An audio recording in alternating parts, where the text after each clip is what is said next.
All right, welcome back to Loop City. I am your host, Mike Skills. We are a group of five guys that love hoops, entertainment, and video games. Today on the show, we have Gonzo Star, Coach Matt Miller, and myself.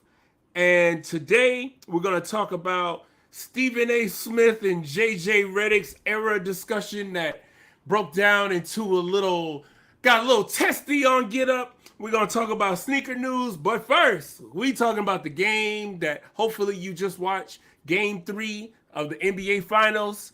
Celtics took it to the Warriors. Now, I'm just want to say off start, I thought the Celtics got out to a very aggressive start. I like the way they attacked. I like the way they went at it. I like the way they brought the ball, and Tatum as well as Brown did a lot to initiate the offense, create shots for other people, go in, draw the fence. But enough about what I think. People here to hear what everybody thinks. So I got to go to you, Gonzo Star. What was the key to the Celtics' aggressive start tonight? They moved the ball better. They played defense better. Jason Tatum was driving, missed a lot of layups, but he was passing the ball, getting people involved. That's why you see Marcus Smart. He ended up, I think, with 20. I think they're the first trio since I think Magic Johnson, Michael Cooper, and Kareem Abdul-Jabbar. They have 25 and 5 in the same game. And Jaylen Brown. Jaylen Brown was one of the big reasons why everybody says Al Horford. Yes, Al Horford had a really good game one.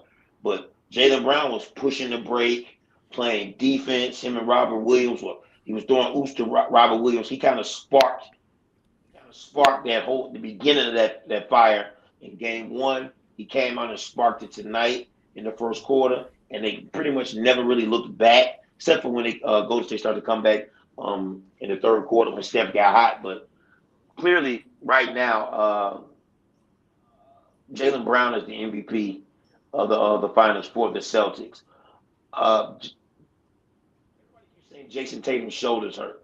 I agree he has been grabbing the shoulder a lot, but a couple of times when he made a couple of shots, he kind of fell to the ground on that same shoulder and that arm, and he got up high-fiving people. So I think that whole shoulder act is not really the shoulder hurting. I think it only hurts when he misses layups.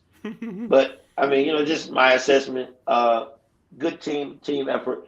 Another thing I need to see out of them though, those big third quarters that the Golden State Warriors are having.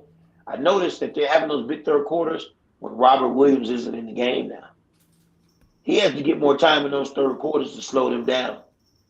Because when he gets in the game, that fire he kind of shuts that down. But the moment he's out, they go on those runs. He's going to have to play a little bit more in those third quarters.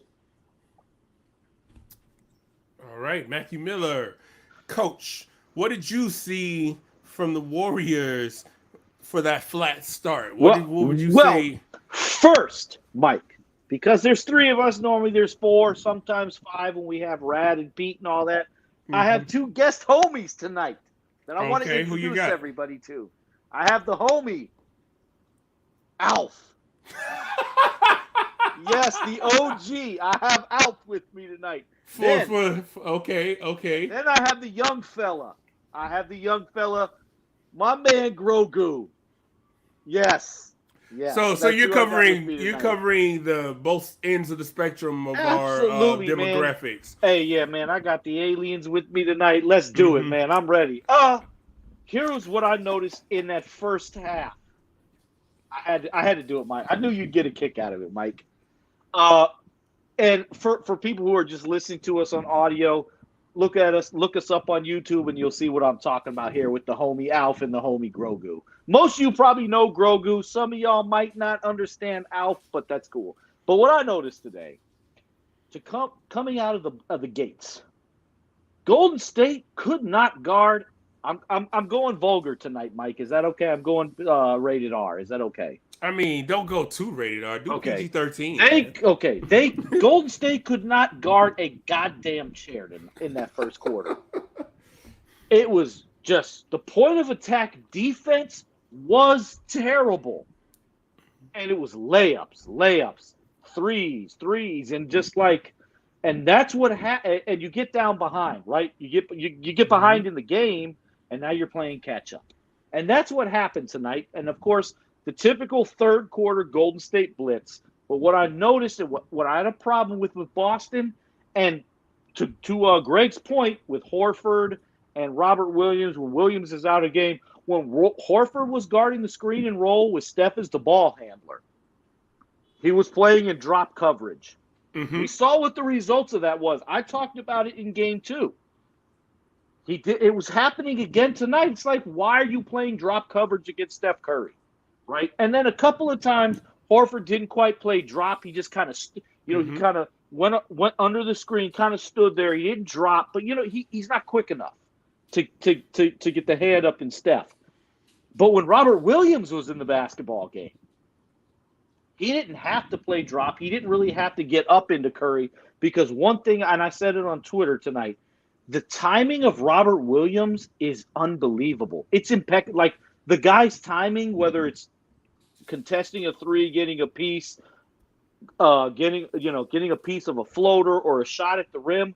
My God, this guy gets everything. Mm-hmm.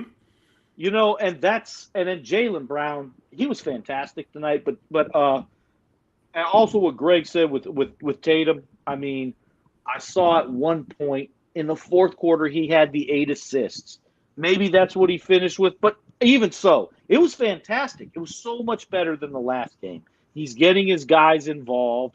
And then, to me, what we saw in that fourth quarter, we're going in, I think it was a 4-point game going into the fourth. Golden State with the turnovers, right? We saw it. It bit them in the ass again. But also, to me, the big shot in that fourth quarter was the Marcus Smart bank 3. Mm-hmm. After that, if you notice, after that Marcus Smart bank 3, it puts them up 7. It was a wrap after that. It was a wrap. And it all led because of the turnovers by Golden State. Steph Curry having a fantastic game, and I'm going to say it now, even with the turnovers, some of that stuff, the slander of Steph Curry has to stop. It's got to stop. It should have never started. But the turnovers in that fourth quarter by not just Steph, but the whole team.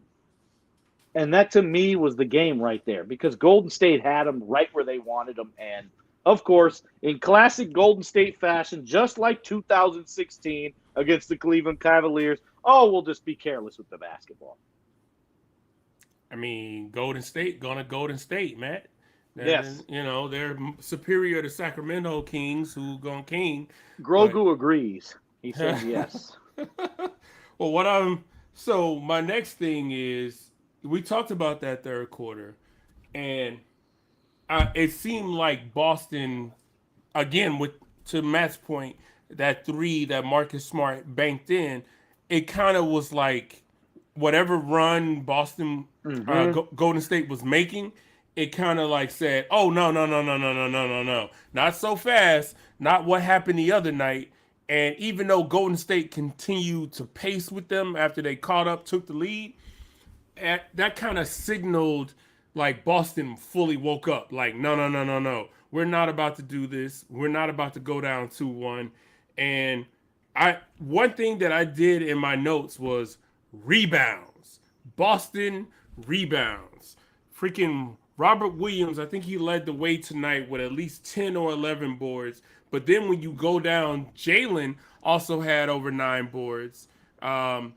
Jason and Grant Williams both had 6-7 boards each.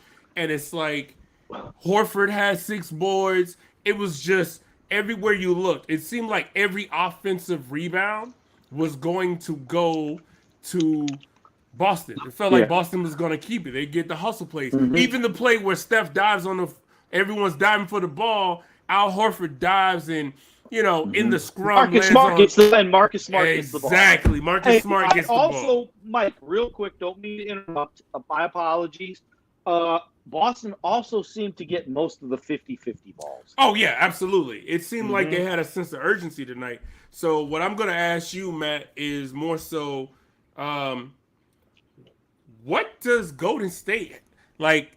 What are they gonna get from their bigs and their team to rebound? Like, what do they need to do? I honestly think they're going to be okay. You got to bang a little bit more on the offensive glass. Neither team is huge. Right. Like Boston has the bigger wings, clearly. They're a little bigger with Derek Williams and Marcus Smart up front when you compare Steph Curry and Jordan Poole. But that, it is what it is. I just think it's to me, it's the turnovers. Okay. Because Kevon Looney, he's been really good in this series. He's going to rebound the basketball. But I just think tonight, a lot of the shots, too, that Boston did rebound, it was a lot of three-point misses, long rebounds. So even if you box out, and then there were times Draymond Green had Robert Williams boxed out. Robert Williams is just long and athletic, and he got the basketball. And that's why, my dad always says this, and I get him. I give him shit for it all the time. But he's right. Sometimes you can box your man out.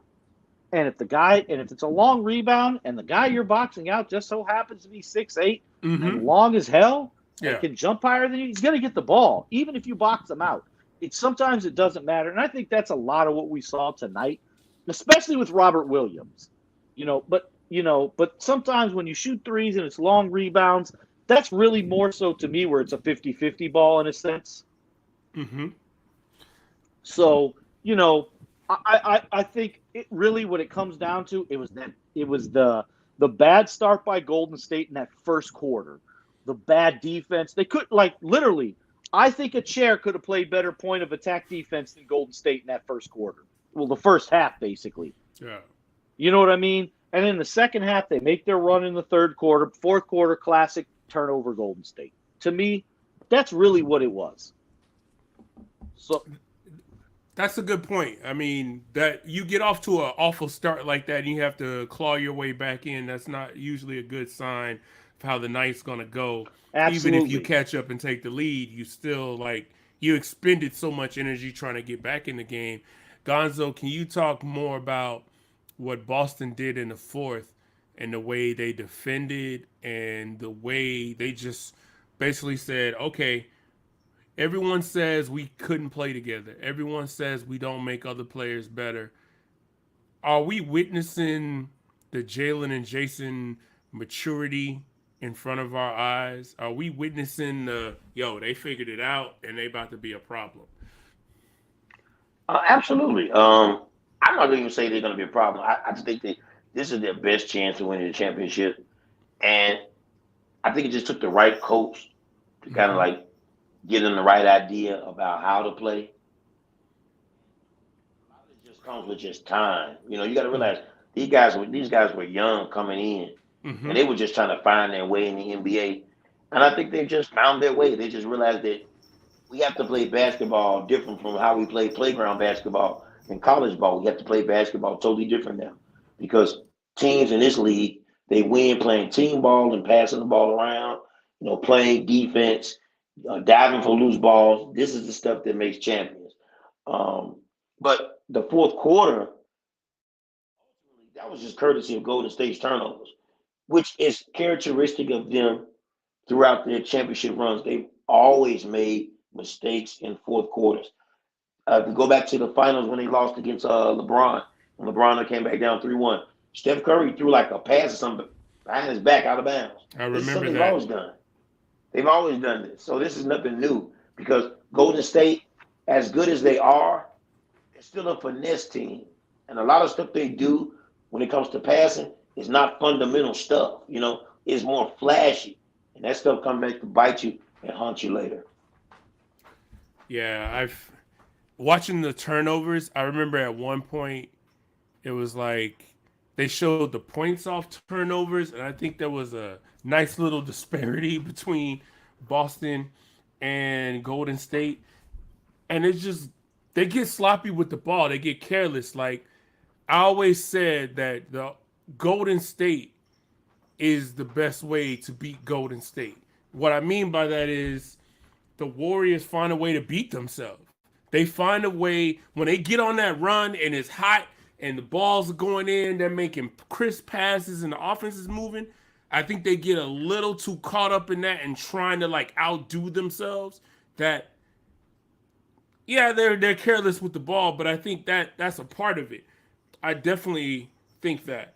One thing I will say is that was a fun game. Like that third quarter, like even when Golden State was coming back, I was like, we might have a nice little finish in this. And I remember, I think Matt texted me and was like, "Yo, this everyone's gonna wish they were on the pod for this episode. This game is on fire." And then, of course, Boston pulled away. With that said, I'm gonna segue to our next topic, and it is the discussion that occurred earlier this morning on Get Out between JJ Redick and Stephen A. Smith. In the statement, JJ Redick basically stuck up for his whole generation of players that is mad at quote unquote commentators and I guess people in the discourse saying that players are soft now and players are not, Oh, I see your hand up. Yeah, Mike. Also, the host of what is it, Mike Greenberg? Mike Greenberg. Yeah, him as well. Yeah, because he made some comments. Yeah, and the gist of the argument is players today are soft. They're not like it was before. They shoot too many. They do too much of this. Steph Curry ruined the game, all of that. And I just want to open the floor up to Gonzo Star because I know you watched it. And when Matt asked us, like, did you watch it? And you were like, yeah, I saw that. Go ahead, Gonzo. Take it away. First of all, man, this is why I don't like. I try my hardest not to listen to certain sports analysts, and I like JJ for the most part, but lately he's been saying a lot of stupid stuff. Steve A has been saying stupid stuff. When we say soft, nobody wants to see people throwing punches. I mean, it's a basketball game. Right. We don't want to see people getting beat up, obviously. But when we say soft, we mean from the standpoint of all the flopping, like even the clear path foul. This is soft to me. Mm-hmm. This person happens to get in front of me. I pretty much have to let him score. Because if I try to play any defense on him or foul him intentionally, he gets 2 shots and the ball back. Yeah. Because I'm attempting to play some deep. That is soft. Why is that? Even Al Horford tonight, I understand standing in people's landing spaces. So what you're saying is that you really don't want to be playing defense against a jump shooter because at no point can I get close and put my hands up. I pretty much have to give him about 4 feet worth of space and just put my hands up and hope he misses with these type of shooters. So you really have nothing at my disposal that I can use to alter the shot. It clearly looked to me like Al Horford was trying to stop because he wasn't trying to plant his foot under Steph Curry's feet. Steph Curry kind of kicked his foot forward and stepped on Al Horford's foot. They gave him a flavor for that. That's soft. Those are the things you're talking about. Yeah. Those are things I talk about. Those are things that most fans talk about. So JJ Redick in this case, he doesn't have a clue. And I understand he's, due to the fact that he grew up playing in this generation, he has to vouch for it to give it some validity. It seemed like this era was the greatest. Everybody's going to make their era seem like it's the best. The difference between the 80s and now is that now we pretty much can almost guess who might win. In the 80s, even when Michael Jordan was winning championships, you still kind of had those knots in your stomach because you had guys who were enforcers, meaning you had guys come out there and just physically and mentally distract you so bad that it could throw you off your game. Look what the Pistons did to Scottie Pippen. Now, although I think they assaulted him on quite a few occasions, but they mentally destroyed Scottie Pippen before those championships, and that's why they never got over the hump. So the 80s players were built different than players now. I mean, it's really a dumb argument, honestly. We actually listen to the argument of 2 idiots anyway, so what difference does it make? Coach Miller, what do you want to add to that? Well, first, I'm going to play the JJ Redick role to Gonzo's Stephen A. Smith. I completely disagree. I have a reason for it, though. I understand. I see where JJ's coming from, and I've talked about it many times, right? We can all agree the 80s was extremely physical, right? Early 90s as well. They changed the rules, right? You couldn't hand check anymore. The clotheslining fouls now were technicals, suspensions, flagrants, all that stuff. It changes, right? And technically, I'm 40 years old. JJ, I think he's 37, 38. We're the same era. We played in high school around the same time. We are just adjusting to the rules that are given to us. And that's where I come from in a stance like, we play where we can't hand check. We can't do this. So you can't say necessarily the players are soft. Are they soft based on the rules? No, they're not. They're just playing based on the rules of the game. And that's where I come from with this one. I understand, and I hear the complaints. Well, JJ wants to always defend his era, but he wants to call the other eras plumbers and this and that. That's a whole nother argument for another day. I disagree with JJ on that one because everything's relative. You give the guys like I said, you give a guy like Bob Cousy the training, the diets, all that stuff that we have now. Bob Cousy is not just dribbling with his right hand if he plays today.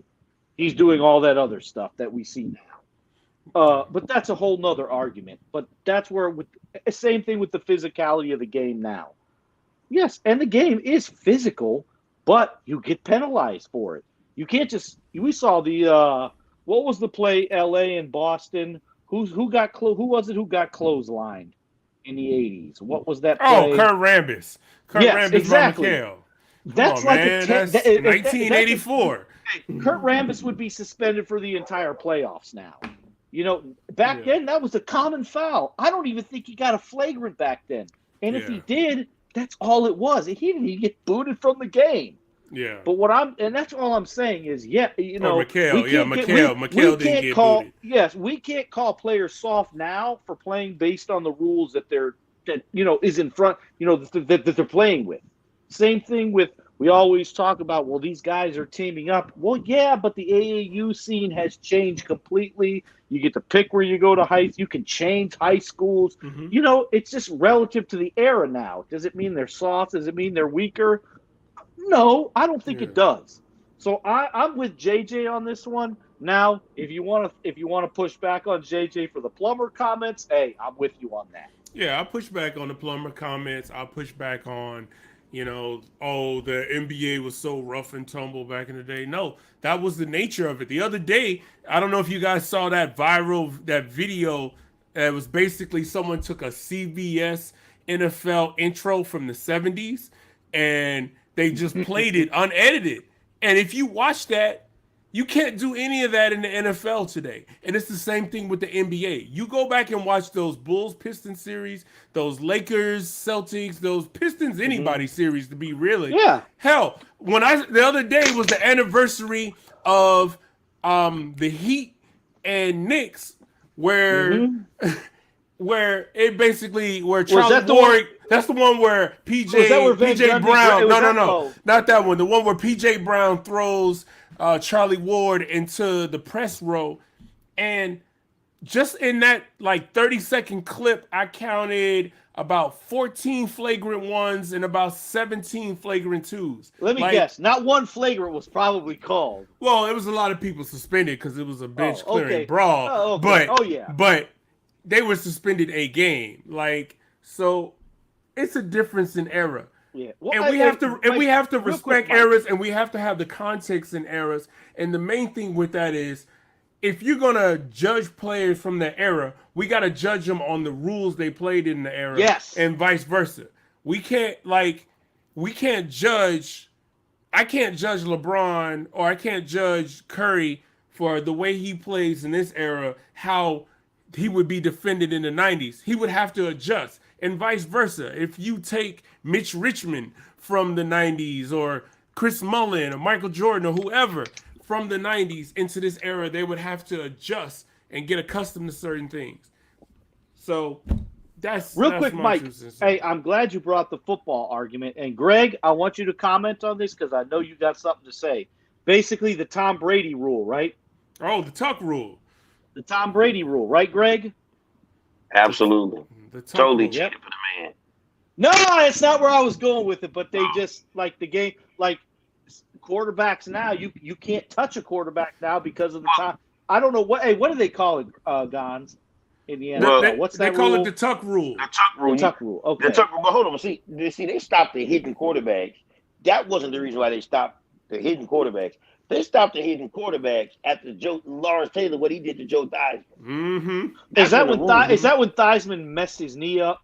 Yes, he almost like literally killed the guy on the field. So Yeah. you know in that case, I understand that rule had to change. Why is it called the Tom Brady rule now? No, it's called the tuck rule. I know it's called, but I know it's called that, but it's really amongst people. Oh, that's because of Tom Brady. Because Tom Brady's the only one who benefited from the rule in a playoff game. And there was never no real rule for that. Like Yeah. all through history at that point in time, when you drop a ball as a quarterback, whether it was going forward or backward, it was a fumble. Okay. Hey, so basically what you're saying, Gons, they're protecting Tom Brady. Of course. And I'm a Tom Brady fan, so But again, he wasn't Tom Brady then. They protected the quarterback. Yeah. They protected the quarterback. It just so happened the quarterback was Tom Brady at that time. Yeah. Because let's be honest, at that time, that was before he won any Super Bowls. Tom Brady was high. He was the backup for Drew Bledsoe. You know what I'm saying? Hey, you know what's great about this? Hey, see, you get a little bit of football talk here.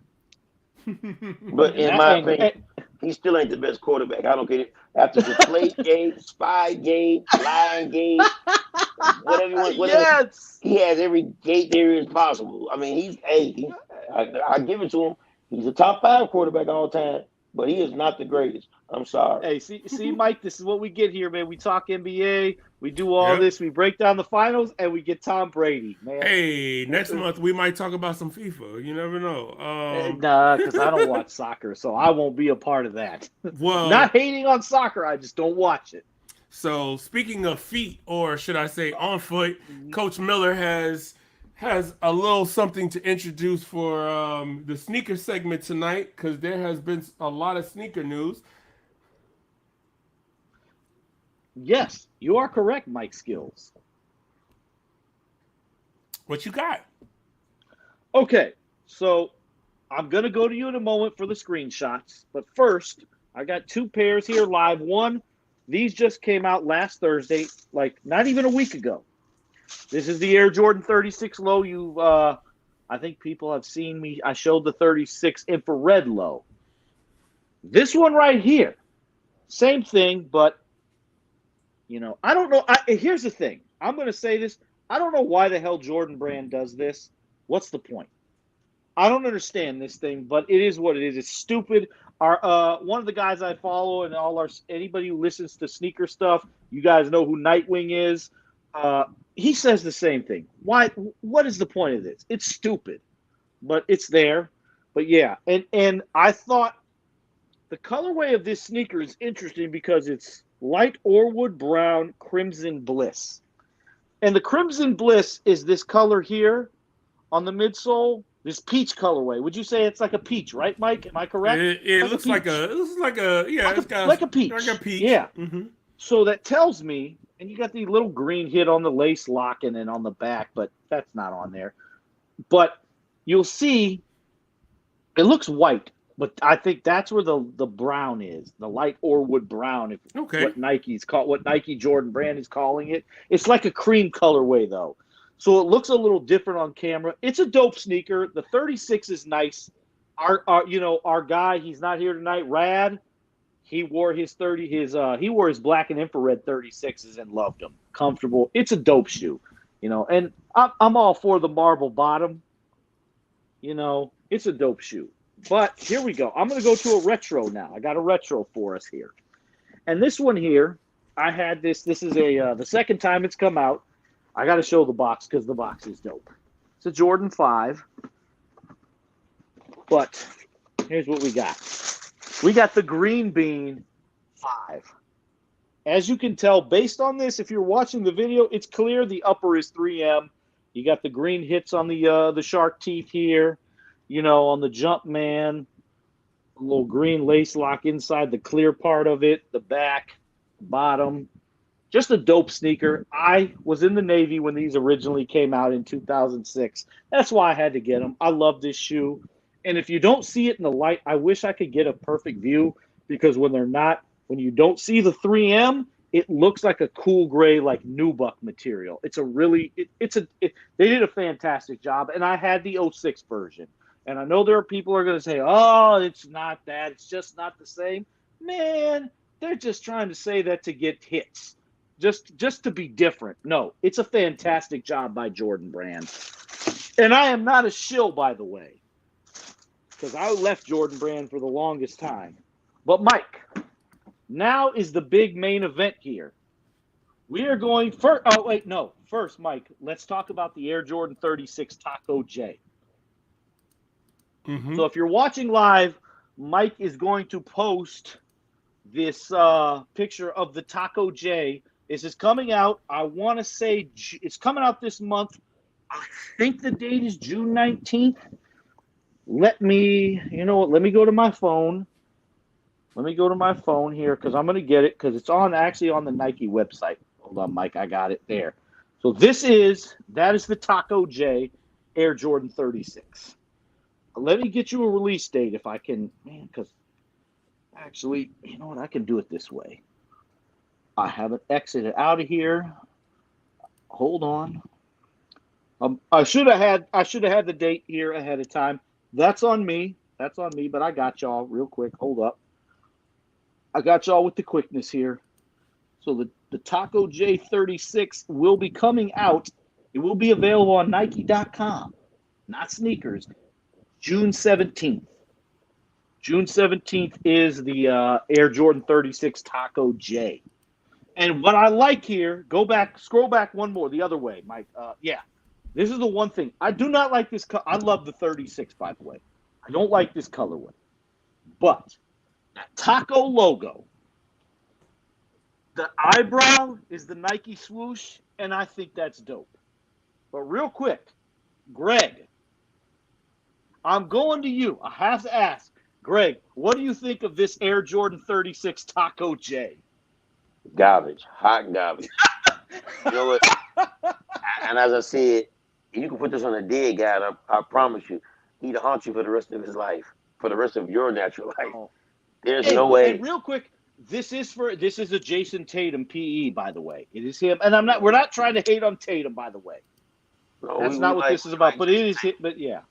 That's why the Taco J. I rather watch him break layups instead of wear these shoes. Hey, Greg, I got a question, man. So you see the little tab on the tongue and the little tongue thing. You see the lettuce, the way they shaped it for the lettuce. That's not a dope touch to you? It is. I like the customization, but okay. So you like it's creative. Yeah, it's creative, but that colorway is so ugly. And fans, by the way, Gonzo actually likes the Jordan 36. I do. The infrared is like dope, but with this shit right here, like where would you wear these to take out the garbage? Mike Skills.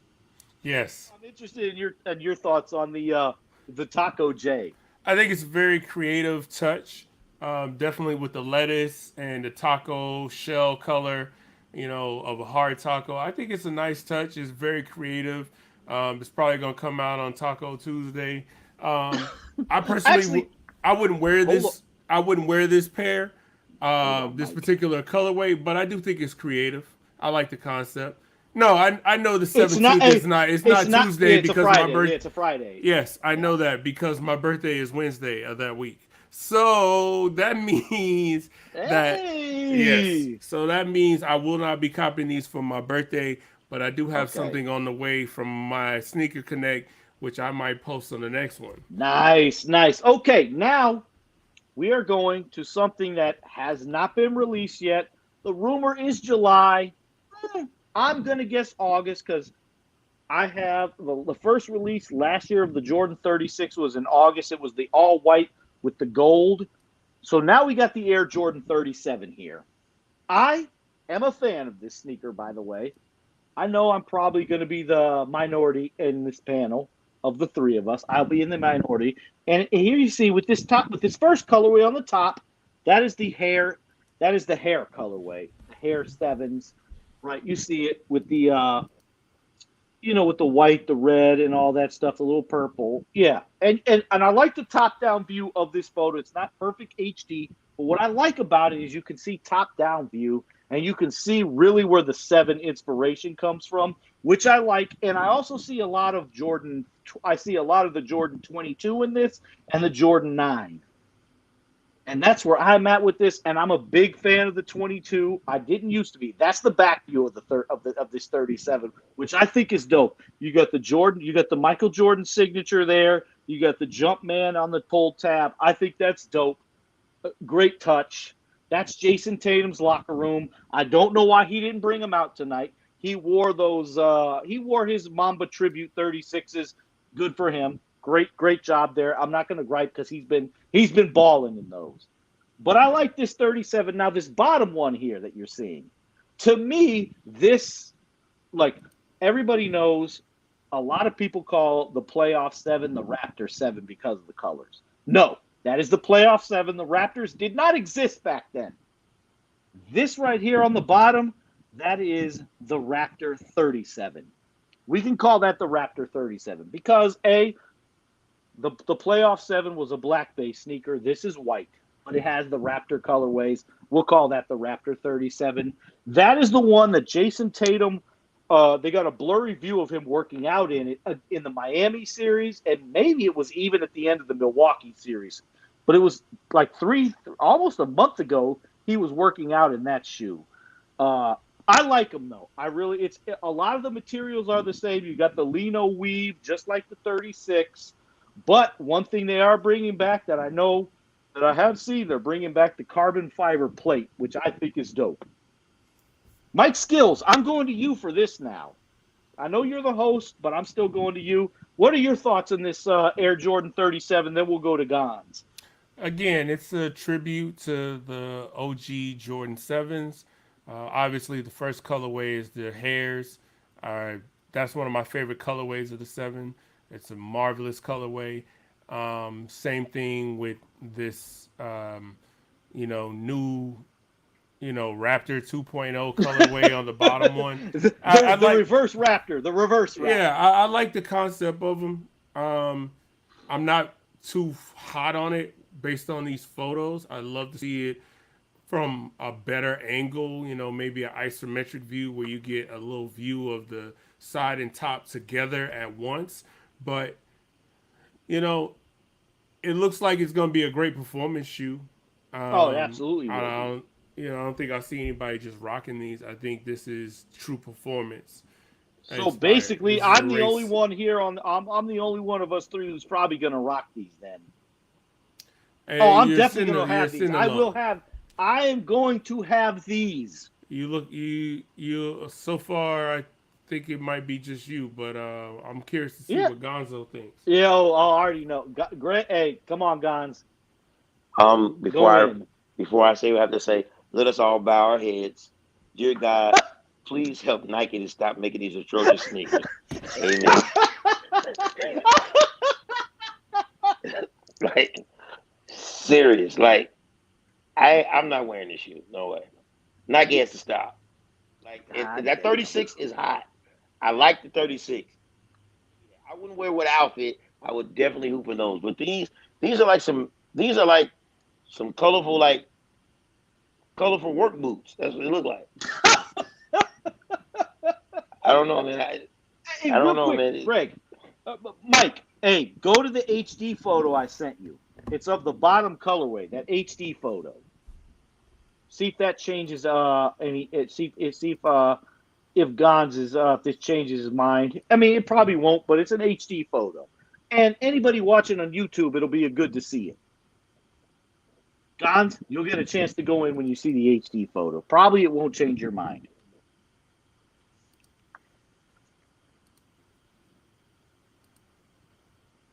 Give us some time. We're getting there.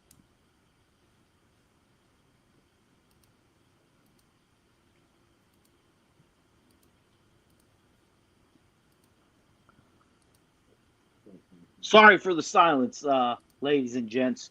For those that are watching on YouTube, Grogu is looking at these sneakers, and Gons, you know what Grogu is saying? Grogu is saying no. Grogu says no. There you go. There you go, Gons. What do you think? That's an HD view. They look like Balenciagas.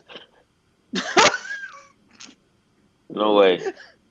Definitely no way. Mike Skills, hey, what do you feel about this view? The HD view. This is the sneaker. That's what it is. I'm still on the fence on it. Like Okay. it's not really for me. It's for performance, maybe the hooping or something. But no, I'm when I think sneakers, I think first, can I rock it with jeans? Can I rock it with slacks, Okay. with joggers? And this is something I can only wear with joggers if I'm on Ooh. my way to the gym Okay. to hoop. Thank you. Thank you. Yeah, because that's okay. That's fair. No, that's fair.